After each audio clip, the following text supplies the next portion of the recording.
Bienvenue dans cette capsule vidéo dans laquelle tu vas approfondir tes connaissances sur la formation des mots. Tu trouveras le lien de téléchargement de cette carte mentale dans la description de la vidéo. Avant de découvrir les mots dérivés et les mots savants, faisons un point sur les mots simples et les mots composés. Les mots simples sont ceux seulement formés d'un radical, comme les mots mer, pont, jaune, carré, etc. En revanche, les mots composés sont eux formés de deux mots ou plus, et beaucoup comportent un trait d'union. Ils peuvent se composer d'un nom, suivi d'un autre nom, comme dans un wagon-citerne, composé du nom wagon et du nom citerne, séparés par un trait d'union. Ils peuvent aussi être composés d'un nom, suivi d'un complément du nom. Par exemple, une pomme de terre. On a le nom pomme, suivi du complément du nom de terre. Cela peut aussi être un nom précédé ou suivi d'un adjectif. Par exemple, un rouge-gorge, dans lequel on relève le nom gorge, précédé de l'adjectif rouge. On peut aussi avoir un mot composé d'une préposition ou d'un adverbe, suivi d'un nom, comme dans une arrière-pensée. Il peut également s'agir d'un verbe suivi d'un nom. C'est le cas dans un coupe-circuit, avec le verbe coupe suivi du nom circuit. C'est aussi le cas dans un portefeuille, qui a la particularité d'être un mot composé écrit en un seul mot. Les mots composés peuvent aussi contenir un verbe suivi d'un autre verbe, comme dans un laisser-passer. Enfin, un mot composé peut englober une proposition entière, comme avec des on-dit. Voyons à présent comment sont formés les mots dérivés.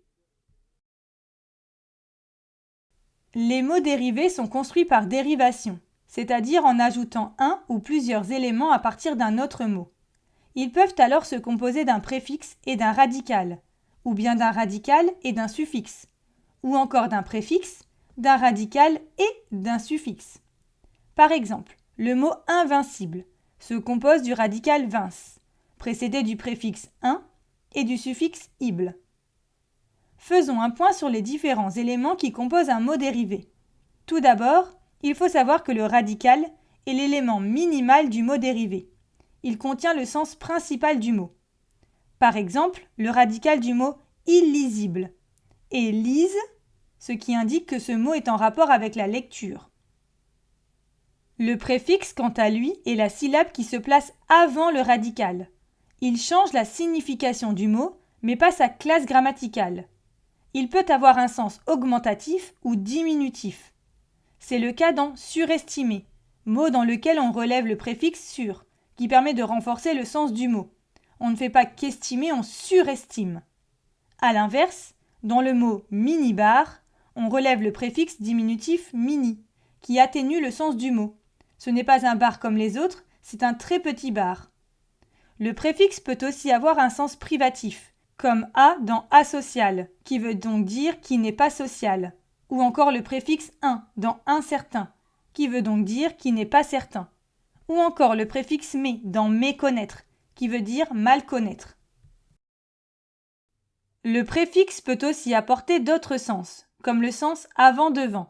C'est le cas du suffixe pré. Dans prénom, ce mot signifie donc devant le nom. Il peut avoir le sens de contre, comme anti, dans anti-tabac, contre le tabac, ou para, dans parachute, contre la chute. Il peut également avoir le sens de avec, comme dans co-auteur, ou bien le sens de à travers, comme dans transpercer, ou encore le sens de en dehors, comme dans extrascolaire, et encore bien d'autres sens possibles selon le préfixe. Enfin, le dernier élément d'un mot dérivé est le suffixe. C'est la syllabe qui se place après le radical. Ce suffixe peut parfois changer le sens d'un mot, mais il permet surtout de changer sa classe grammaticale.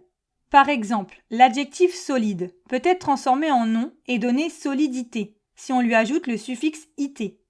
Le suffixe peut avoir un sens diminutif, principalement lorsqu'il s'agit de et et de on, comme dans maisonnette, une petite maison, ou chaton, un petit chat.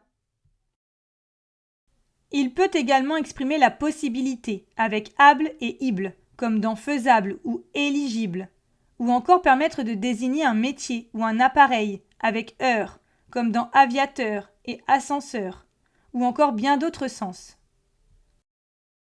Terminons en faisant un point sur les mots savants. Les mots savants sont créés à partir de plusieurs mots d'origine grecque ou latine. C'est le cas par exemple du mot chronologie, constitué d'une part de chrono, qui vient du grec chronos et qui signifie le temps, et d'autre part de logie, qui vient du grec logia, qui signifie l'étude. Le mot chronologie désigne donc l'étude du temps. Voyons quelques mots d'origine grecque. Bios, qui signifie vie. Graphe, qui signifie écriture. Tel, qui veut dire à distance. Fond, qui veut dire parole. Psycho, qui désigne l'esprit ou l'âme. Ou encore thermo, qui signifie chaleur. On a par exemple le mot biographie, qui est constitué des mots grecs bio et graphe. Il désigne donc l'écriture de la vie. On a aussi le mot téléphone, constitué de mots grecs tel et fond, désignant la parole à distance. Pour finir, voyons quelques mots d'origine latine. Ante signifie avant, comme dans le mot antérieur. Multi signifie nombreux, comme dans le mot multicolore. Autrement dit, plusieurs couleurs, ou aux nombreuses couleurs. Et voilà, dans cette vidéo, tu as approfondi tes connaissances sur la formation des mots. N'oublie pas de télécharger la carte mentale associée à cette leçon. Le lien de téléchargement se trouve dans la description de cette vidéo. Tu trouveras aussi de nombreuses fiches d'exercices et des quiz pour t'entraîner. À bientôt!